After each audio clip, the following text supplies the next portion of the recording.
Auguste Comte a dit un jour qu'il y avait trois âges dans la vie des sociétés. L'enfance, où nous ressentons les faits aux mythes et aux religions. L'adolescence, où on parle des grandes idéologies, on parle et on ne fait rien. Et l'âge adulte, où on réalise qu'on est les faiseurs de la condition qui est la nôtre. Nous sommes les auteurs de notre culture. Et l'Assemblée nationale doit se rappeler de ça. Par ailleurs, la laïcité ne doit pas devenir une religion, ni un dogme. C'est une ouverture, c'est non seulement une ouverture, c'est plein de convictions qui font que la neutralité de l'État et la neutralité de l'espace public sont nécessaires. Merci. Merci Marie-André. Fatma Djebbar, qui est coordonnatrice de l'association des parents de Côte-des-Neiges. Fatma. Pour ma part, je n'ai nullement la prétention de parler au nom de tous les immigrants, de tous les musulmans, encore moins au nom de toutes les femmes musulmanes, je ne les connais pas toutes.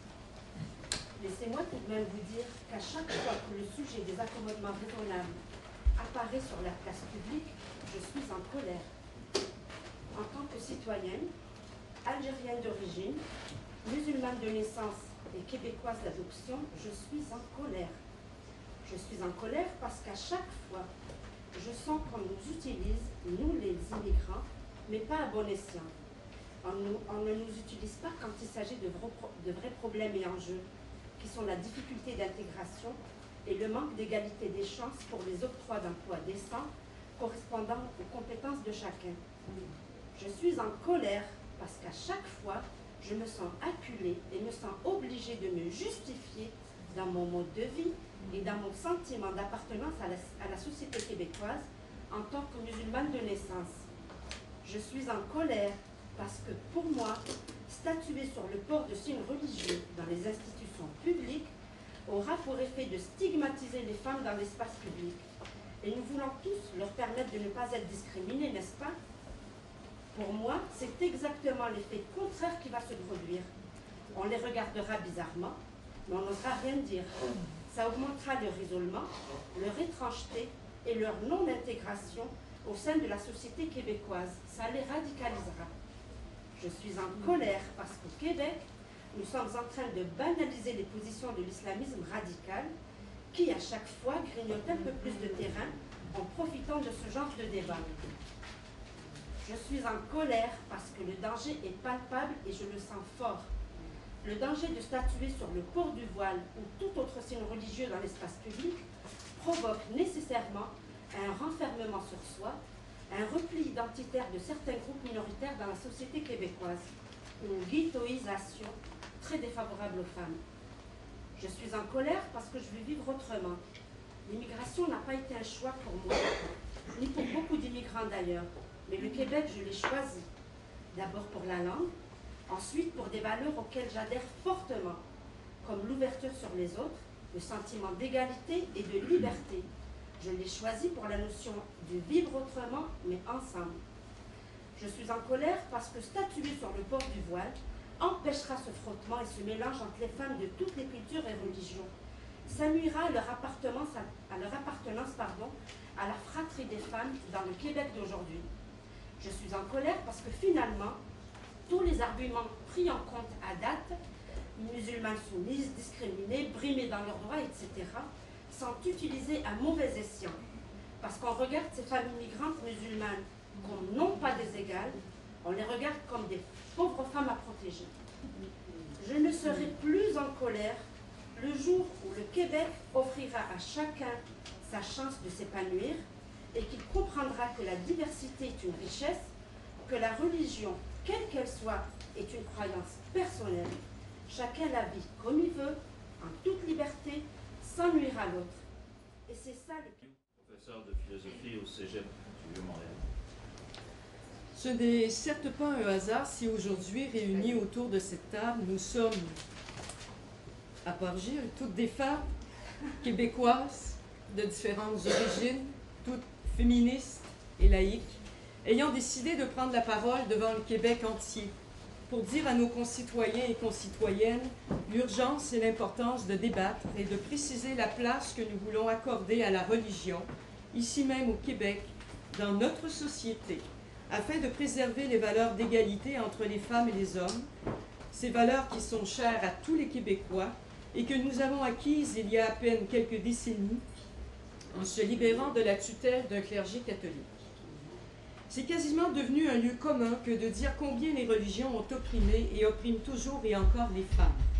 Femmes au corps second, au corps raté, au corps passif pour la reproduction, au corps menaçant parce que sexué, au corps impur parce que menstrué. C'est ainsi que les religions ont toujours refusé aux femmes la libre disposition de leur corps en interdisant la contraception et l'avortement, en imposant aux femmes l'excision, la flagellation, la lapidation et l'enfermement sous le voile ou la burqa.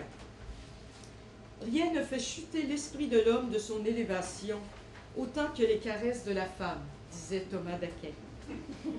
C'est pourquoi ce n'est qu'à elle et à elle seule de porter la vie durant tout le poids de la vertu, de n'être que l'objet du plaisir des hommes et de n'avoir pour seul avenir que celui d'être une mère et une épouse soumise à son mari.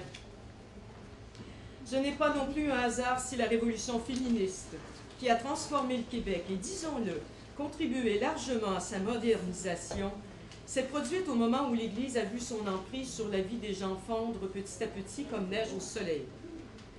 L'équation est simple et l'histoire en fait foi.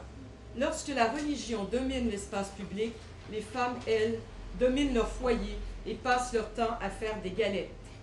Lorsque la religion est limitée à la sphère privée, les femmes deviennent des architectes comme Affida, des professeurs émérites comme Marie-André et des fouteuses de merde comme Jamila. Le droit au travail des femmes et leur autonomie financière, ici dans les années 40, les prêtres appelaient ça du communisme.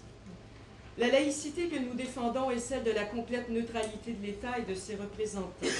Nous ne sommes pas contre les religions, mais contre leur volonté d'envahir les institutions publiques et de se rapprocher du politique pour soumettre les corps et les esprits.